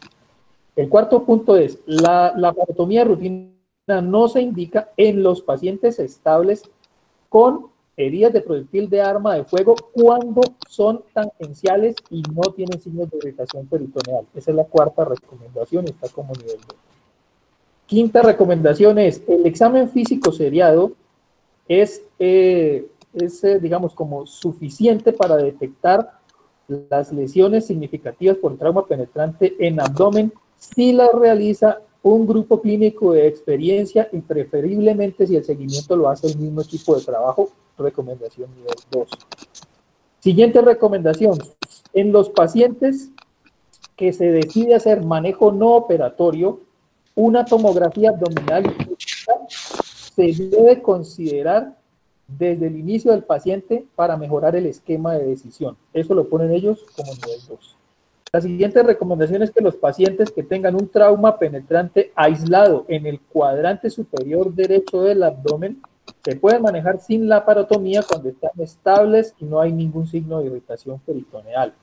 La siguiente recomendación es, la gran mayoría de los pacientes con trauma penetrante que se manejan no operatorios se pueden mandar a su casa dentro de las primeras 24 horas. Dejan un término ahí como dentro de. Yo creo que habría que ajustarlo a un mínimo de 12 o dejar la recomendación entre 12 y 24 horas de observación. Y por último dicen que la laparoscopia diagnóstica se debe considerar cuando se quiera evaluar lesiones o laceraciones diafragmáticas y evaluar si hay o no penetración peritoneal. Eso también lo dejan como una recomendación grado 2. Y quería dejar una pregunta después de estas recomendaciones para como ponerle más sal a la herida, y es, si nosotros en apendicectomías, que a pesar de lo que pase, seguimos haciendo entre el 15-20% o más de apendicectomías negativas, ¿por qué no blanquearnos en una laparotomía con ese mismo 15 o 20%? Muchas gracias. Muy bien, doctor. Yo creo que ha resuelto gran parte de las dudas, la duda del doctor Tuar, cómo se deben de llevar, y eso está escrito en los artículos, cómo se deben hacer los métodos híbridos.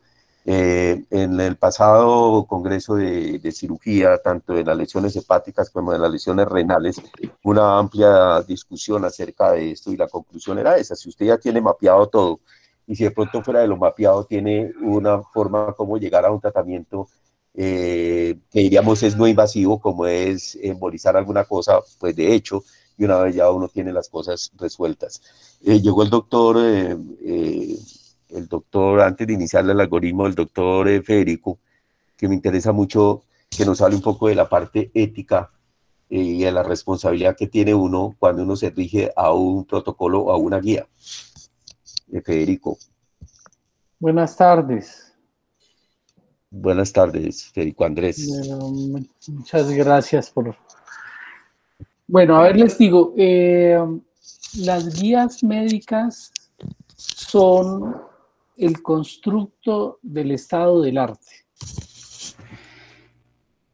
En la medida que las guías médicas sean robustas, que tengan el mejor nivel de evidencia posible, estamos hablando de que estamos muy cerca del estado del arte. El estado del arte o la lex artis es lo que en ética médica se conoce como el camino a seguir, la ruta que nosotros debamos seguir. No es una camisa de fuerza, no es un protocolo, pero cuando usted estandariza una guía y se sale de la guía, debe definir por qué razones se salió de la guía, por qué razones la adherencia a esa guía no es la mejor conducta para ese paciente en una situación determinada. Entonces, la relevancia, la importancia que tiene la guía que se pueda construir en el departamento de cirugía o a nivel de la empresa, el sindicato, como lo quieran hacer cada grupo, cada IPS, es esa. No solamente es el soporte científico, sino que termina siendo un plan de ruta de conducta médica a seguir. Y, lógicamente, es un escudo que blinda al equipo para cuando puedan existir demandas médicas. Cuando existen demandas, pues nosotros fácilmente lo primero que vamos a rescatar en las historias clínicas es si esa persona cumplió con la lex artis o no del momento en el cual existió la demanda. Yo creo que esa es la respuesta que puedo dar con respecto a la importancia de la guía médica en el concurso ético del paciente. Gracias, doctor Federico. No sé si alguien tiene alguna duda, pero en estos momentos sí que nos preocupa tener a la mano una persona con la formación tuya, porque en este momento, bajo las circunstancias que estamos, tenemos un problema legal y tenemos problemas éticos muy graves. Si bien es cierto, cuando uno busca la medicina avanzada y la evidencia y no la encuentra, uno puede aceptar definitivamente ciertas circunstancias sin evidencia, siempre y cuando, y viene a responder alguna de las preguntas que hicieron alguna cosa, siempre y cuando no cause daño al paciente. Eso es muy importante. Existe medicina de evidencia, pero si no existe la evidencia, uno pudiese en determinado momento, ¿cierto?, hacer algo sin evidencia, pero, ¿cierto?, pero sin ir a causar daño al paciente. Entonces hicieron, ahí están las circunstancias, si dejo al paciente de pronto, ¿cierto?, no hay la evidencia suficiente, pero los artículos, por ejemplo, que se presentan y todos son muy contundentes en muchas, a la vista de la parte epidemiológica. Pero por eso quería oírlos, porque es nuestro grupo el que decide, muy lejos de estar uno en Los Ángeles o muy lejos de estar uno en otro sitio donde tienen otras circunstancias diferentes. Pero lo importante es hacer consenso de esto para que una vez tengamos alguna guía, pues nosotros mismos fuimos los que le construimos las guías con los elementos que tenemos nosotros. Entonces, por eso es importante. No sé si en el auditorio, por decir así, exista una pregunta referente a lo que hemos discernido en esta hora para pasar al algoritmo, que seguramente pues, se presta a algunas, pero por eso lo quise dejar de último el algoritmo. Yo hago una pregunta a nombre del doctor Estupiñán. Él quiere saber si alguno de los colegas en algún momento ha operado a un paciente con herida por arma de fuego penetrante y no le haya encontrado ninguna lesión. No tangencial, penetrante pura.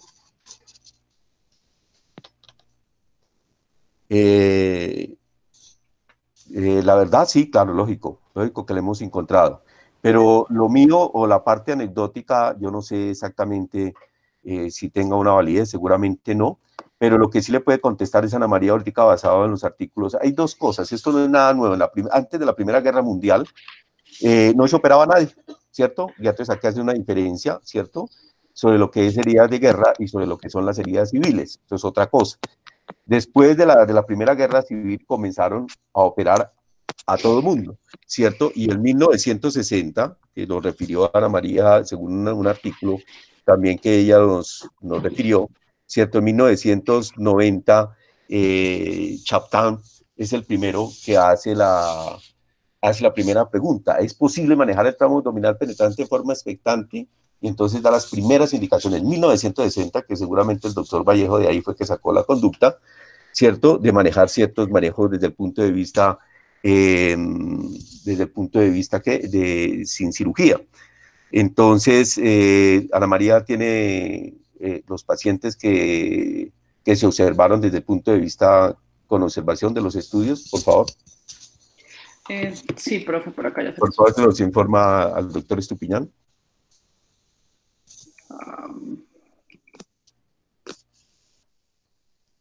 No, que están más claras las laparotomías negativas. Tenemos el tratamiento conservador de los 1856 pacientes, ¿no? Que ese me parece a mí, es el mismo aquí, que tiene. Aquí están las laparotomías negativas, profe. De los 1856 pacientes, 163 tuvieron laparotomía negativa. No sé si doctora Liliana le contesta eso la pregunta al doctor Estupiñán. Ese es el 8% de los pacientes. No encuentra el micrófono y no puede hacer la pregunta directamente. Oh. Perdón, ese estudio dice que hay 4% de mortalidad. ¿Cuándo se observó? Le pregunto a la residente, al final en los datos siguientes usted habló de una mortalidad del 4%. ¿Ese 4% correspondía a qué grupo? ¿A todos en general o solamente a un grupo específico? Profe, en este estudio yo le dije mortalidad del 4%. Hay un cuadrito en el que usted habla de una mortalidad del 4%. Pero yo creo que es en este. ¿En este? En ese. Este es el siguiente estudio. Muertes del 6.7%. Ok. Sí, ese es. Y en el que se manejó con su palabra. Sí, creo que sí. Sí, ese es. Creo que sí. Pues esas son las muertes de los que se operaron de emergencia. Sí, exacto, las muertes que se los... Los que trabajaron en observación, los observados. Bueno, sí. Fue en este, solamente se murió uno aquí. Ay. En este grupo se murió uno, pero no fue relacionado por el manejo no operatorio, sino que aparte era un paciente cirrótico que tuvo también tuvo trauma pulmonar, le dio una neumonía, se complicó con la neumonía y pues se murió. Pero no fue por alguna, digamos, herida intraabdominal que no se detectó. Aquí los pacientes que tienen algún tipo de comorbilidad, ¿cierto? Ya sean pacientes cardíacos, diabéticos, de mayores de 65 años, todo lo que son comorbilidades, son pacientes que requieren una mayor observación. Ya dijimos y definimos que definitivamente se deben de hacer los exámenes híbridos, como lo refirió el doctor Tovar, pero estos pacientes requieren más observación que los otros, ¿cierto? Los pacientes que tienen comorbilidades deben de observarse más, no solamente las 24 horas, sino son pacientes que deben de llevarse las 72 hasta unas 48 horas de observación. Yo creo, profe, que el doctor Sarmiento dijo algo que me parece súper importante y es el volumen de pacientes que manejan los centros de urgencia, pues, o las instituciones. Cuando hay un centro donde maneja un alto volumen de pacientes de trauma, pues digamos que se crea la necesidad del manejo no operatorio y de hecho esos son los grupos que empiezan con esto y ellos, digamos, lo empiezan a proponer y lo empiezan a hacer es porque empiezan a encontrar laparotomías en blanco o no en blanco, sino como dicen ahí, laparotomías innecesarias, de pronto una laceración pequeña del hígado, algún hematoma retroperitoneal estable que no se exploró. Entonces, pues dicen, bueno, ¿será que sí valía la pena llevar a este paciente a cirugía o lo podíamos observar? Y así se empezó a crear como la pregunta y llevó pues a los grandes estudios. Pero eso que dice el profe me pareció pues que es muy relevante. Yo difiero un poco porque no se trata del volumen de las cosas, sino de tener uno las conductas claras. Si bien todo el mundo tiene una escuela dependiendo del volumen o no volumen, si nosotros nos referimos, y en eso está el doctor Romero, estamos todos, está el doctor Estupiñán, si hay alguna escuela que fue conservadora en trauma, fuimos nosotros. No hay otra escuela que ha sido más conservadora que la nuestra. La nuestra fue una conservadora en cuello, conservadora en tórax, conservadora en abdomen, todo lo que se quiera, siempre fuimos conservadores. Después, a lo que hicimos unos intercambios por la Universidad del Valle, la Universidad de Antioquia, nos volvimos intervencionistas, ¿sí? Y ahora vemos la evolución de todas las escuelas a ser conservadores. Pero más de ser conservadores, yo pienso que ahorita los manejos, pues sí, llamémoslo mínimamente invasivos, tenemos que emplearlos, ¿cierto? Los manejos mínimamente invasivos, como es contemplando desde ahí el hecho de que tengamos ya una angiografía de un paciente, teniendo desde ahí cómo manejamos muchos pacientes que sería como conservadoramente en determinado momento, pero definitivamente hubo un intervencionismo, ¿cierto? Entonces yo creo que es muy importante lo que se hace. Entonces, yo creo que eso es lo importante para los residentes, es la escuela que se tiene, ¿sí me entiendes? Entonces nosotros sí hemos hecho una evolución, y ahora con la parte de la laparoscopia para nosotros es una herramienta muy importante, yo estoy de acuerdo, es una herramienta que la tenemos ahí, ¿cierto? Y que, entre otras, nos ha dado mucho training para manejar a los pacientes. Lógicamente, si recordemos que por estadística nuestros pacientes que manejamos con trauma son de 20 a 40 años, o sea que la morbilidad o la mortalidad que le agregamos por situaciones anexas de comorbilidades seguramente es mínima. Yo lo pensaría mucho en un paciente que definitivamente, y ya lo dije, los pacientes que tienen comorbilidades también son muy importantes en determinado momento para uno darles o no un manejo conservador. No sé si hay alguien más o pasamos al algoritmo. María. Sí, profe. Bueno, traje el algoritmo, el profe Herrera fue el que me dijo que, pues, que viera la guía del Hospital Universitario del Valle y que esto, exacto, lo hago algoritmo porque digamos que yo creo que resume muy bien todo lo que hemos hablado y lo deja como muy esquemático. Entonces, sí. Ellos... Perdóname, Ana, ¿me oyes? Exacto. Sí, ahí estamos viendo, pero yo quiero que tenga, y por eso cuando... Sí, hay dos cosas, ¿no? Sí, señor. Esta charla yo la había dado hace unos años, y por eso te dije que había que mirarla ahorita en el contexto de todas las situaciones que teníamos y herramientas que teníamos.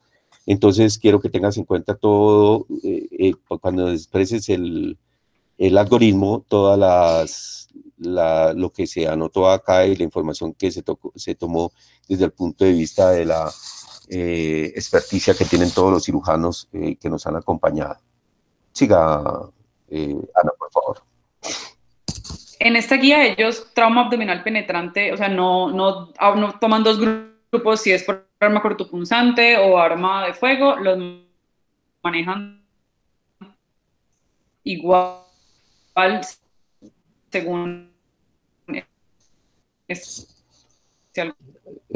Ana, pasa algo con tu audio. Por trauma penetrante abdomen, obviamente, si el paciente está hipotenso, eviscerado. Ana, no se está escuchando bien. Ana, revisas el audio, por fin. El audio tuyo no se está oyendo bien, por favor.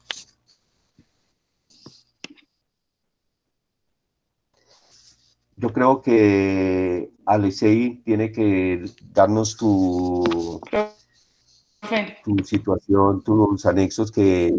Sí, ya, listo, Ana. Profe. Y ya, ahora sí. Pero se perdió la pantalla. ¿Me escuchan? ¿Sí me escuchan? Ah, bueno. Ya la vuelvo a poner. Ahí ya se ve. Listo. Bueno, entonces si el paciente no cumple pues ninguno de los requisitos para operar, entonces se va para manejo selectivo. Ellos lo dividen en 3 grandes grupos. Los pacientes que tienen heridas anteriores en los flancos o posteriores, los pacientes que tienen herida toracoabdominal izquierda, los toracoabdominales derechas, transglúteas o transpélvicas. Entonces, el paciente examen físico seriado, como lo dijimos previamente, control seriado, ir a palpar el abdomen cada 4 horas, a las 12 horas le dan vía oral y lo observan en un total de 24 horas. Si durante toda esta observación el paciente sigue asintomático y tolera vía oral, puede egresar. Si llega a presentar dolor abdominal, inestabilidad, pues debe irse a una laparotomía exploradora. Los pacientes con heridas toracoabdominales izquierdas son candidatos a la laparoscopia exploradora para descartar pues herida diafragmática y de una vez revisar pues la cavidad abdominal. Pero los pacientes que tienen heridas toracoabdominales derechas, transpélvidas o glúteas, ellos consideran que son pacientes que deben ir a tomografía abdominal. Las tomografías como lo dijimos anteriormente, es para ver si hay, perdón, qué pena, aquí me enredé. Entonces, tomografía es para ver si tienen lesión de víscera sólida. Eso es lo que ellos quieren ver, sobre todo en los pacientes toracoabdominales derechos, si tienen lesión en hígado. Y de acá, digamos, los transpélvicos si tienen alguna herida en el sistema genitourinario. Si llega a tener alguna lesión de víscera hueca en la tomografía, que como dijimos no es el objetivo principal para ver, pero si llegamos a ver algún signo que nos diga que tiene, el paciente debe ir a la laparotomía exploradora. Si no hay ningún signo que diga que tiene lesión de víscera hueca, entonces vamos para acá. ¿Tiene lesión de víscera sólida? Sí, el paciente debe ir a manejo no operatorio, es decir, tiene lesión de riñón, de hígado o de vaso, entonces debe ir a la UCI con control de hemoglobina seriado. Ya pues ahí cabería lo que dijo el profe Tovar, en caso de que requiera algún manejo endovascular, o si no tiene lesión de víscera sólida, como dijimos, el TAC es normal, así tengamos lectura oficial, ya el paciente puede egresar, sino que el paciente debe cumplir el protocolo de observación 24 horas, como lo dijimos anteriormente. Y ya, este es el protocolo, pues, que ellos es correcto, usan. En el Journal de Trauma, yo tuve la oportunidad del 2018 de estar prácticamente 2 años en esa escuela y en la misma criterio de decisiones del algoritmo es el que acabó de exponer el doctor Alexei con nivel de evidencia, y yo lo tengo el artículo, pero si quieren tomen la referencia porque pienso que lo podemos ajustar, porque se ajusta mucho al pensamiento que han tenido los cirujanos que trabajamos aquí en el Cauca. Entonces, yo no sé, yo creo que es el mismo Alexei, el del Journal de Trauma del 18, el del Wister, Sí. Okay. Entonces, yo creo que, no sé, el ejercicio que hemos hecho, de todas maneras, no sé si hay alguien que quiera agregar algo. Yo tengo una inquietud. Ok. Por ejemplo, en el paciente que tiene la herida posterior, tengo un paciente con una herida posterior por arma cortopunzante. A mí me gustaría hacerle un TAC porque es retroperitoneo. Y ese se me va, o sea, el examen físico es muchísimo más complejo porque no va a dar manifestaciones abdominales rápido. Y, por ejemplo, ese es un paciente con una arma cortopunzante estable, sin, digamos, una hematuria franca u otro síntoma, que el TAC sí sería bueno para él.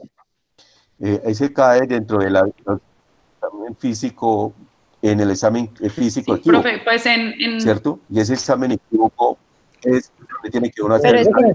Pero entonces, ¿cómo las profe, yo estoy de acuerdo con Liliana, las heridas lumbares deberían estar por fuera de esto. Profe, Sí, claro, en estos estudios todos los pacientes con heridas posteriores se incluyeron, ¿no? Aquí eso era tanto heridas anteriores como posteriores se incluyeron. Tratar de aplicar a nosotros, pues tiene que quedar abierto a otras opciones. Claro, no, sí, claro, si sino que quería claro eso. Vamos a ver, o sea, no nos podemos decir es que en un artículo estaba, no, porque este es el algoritmo que queremos aplicar para nuestra práctica, y como ya se ha ido, las guías debe dar opciones porque no puede ser cerrado que solo se le hace esto, pero también es la forma en que nosotros nos defendemos ante un eventual problema. Entonces creo que debe quedar más abierto. Sí, señor. Yo pido la palabra. Sí, claro. A ver, ahí hay un grupo de pacientes que son de más complejidad para la exploración física y de pronto se pierde sensibilidad. Está el grupo de pacientes obesos. Está el grupo de los pacientes con traumas posteriores. Está el grupo que tienen patologías crónicas que pueden perder sensibilidad toracoabdominal. El paciente diabético crónico, el paciente con lesión raquimedular o con polineuropatías. O sea que no todos los pacientes, y es más, hay un grupo de pacientes que ustedes conocen en la UCI que son más complejos.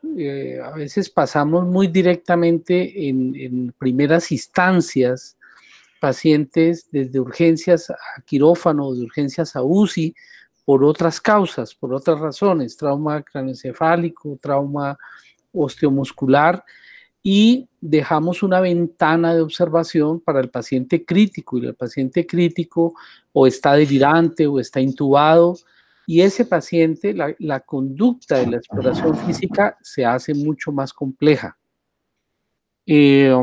Aunque por ahí mencionaban como referencia tener un Glasgow de 14 a 15, sí hemos observado pacientes tanto con trauma cerrado como con trauma abierto. Hemos tenido pacientes que se han llevado a exploración y hemos tenido heridas olvidadas, ¿sí? Después de laparotomías. Entonces, creo que no podemos meter en el mismo saco a todos los pacientes, y en el algoritmo o bajo alguna situación específica tendríamos que determinar un grupo de más alto riesgo, que creo y comparto lo que menciona la doctora Liliana Caicedo, que es hacerle una laparoscopia temprana. Gracias. Ok, gracias. Sí, yo creo que tenemos el algoritmo para completarlo, pero creo que es el mismo el que expuso el doctor Alexei. Entonces, y cuando uno quiere fragmentar, yo he estado en varias situaciones de mesas donde me he sentado, por ejemplo, solamente al trauma pélvico y al trauma rectal, y entonces se le agrega una serie de cosas. A cada uno se le agregan muchas cosas, y sobre todo en estos pacientes hay que tener muy en cuenta la lesión de tejidos blandos. A veces se nos pasa por alto desde hacer una buena valoración del paciente, que fue algo que nos referimos. Cuando son heridas por arma cortopunzante, uno tiene que tratar de mirar toda la historia del paciente, con quién fue herido, si era más alto, si era más chiquito, la trayectoria, cómo fue dirigido, el tipo de puñal. Bueno, eso es una de las cosas que alcancé a revisar yo ahora que revisé este tipo de trauma. Eso es muy importante. Y la otra situación es la relevancia que tiene para nosotros la laparoscopia, y la otra, lo que ya han aportado durante toda la revisión, que es la parte híbrida. Yo no dejaría ahorita tampoco a nadie sin hacerle una que, así como estuve de acuerdo y estoy en este momento de acuerdo con el REBOA, también estoy de acuerdo con que nadie, no se trata de disminuirle costos a nadie, sino que tiene que uno hacerle su tomografía, que la hacemos en 5 minutos y nos define pacientes muy claros y órganos muy claros a los cuales debemos uno saber pues su comportamiento. Igualmente la laparoscopia es otra herramienta que tenemos. Bueno, yo no sé si existe alguna observación más, si no, por lo demás agradecerles a todos por su asistencia, y a Ana María por su excelente revisión.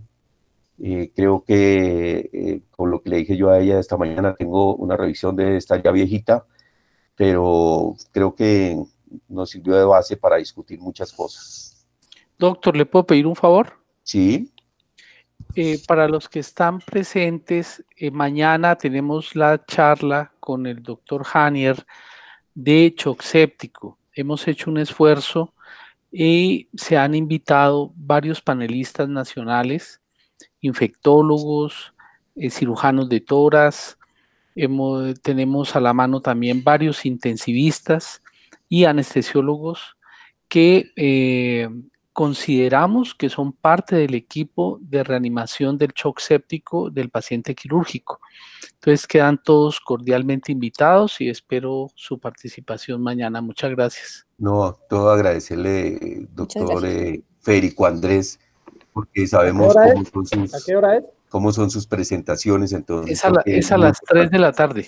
A las 3 de la tarde, sí, señor. Okay, no, es muy importante porque, si bien es cierto, cuando esto del trauma comenzó, siempre comenzamos operando, es decir, creo que la habilidad la tomamos en el trauma, pero luego nos dimos cuenta de que los pacientes se hacían preoperatoriamente, entonces creamos lo que fue el manejo paramédico y la parte operatoria, y nos siguió faltando la siguiente parte, que es la que tú manejas perfectamente, que es en la unidad de cuidado intensivo, y de ellos los pacientes que siguen muriendo por alguna forma u otra. No sé en este momento cuál será el porcentaje, pero de sepsis abdominal la alcancé a tener en mi cabeza y no la podíamos bajar más del 30%.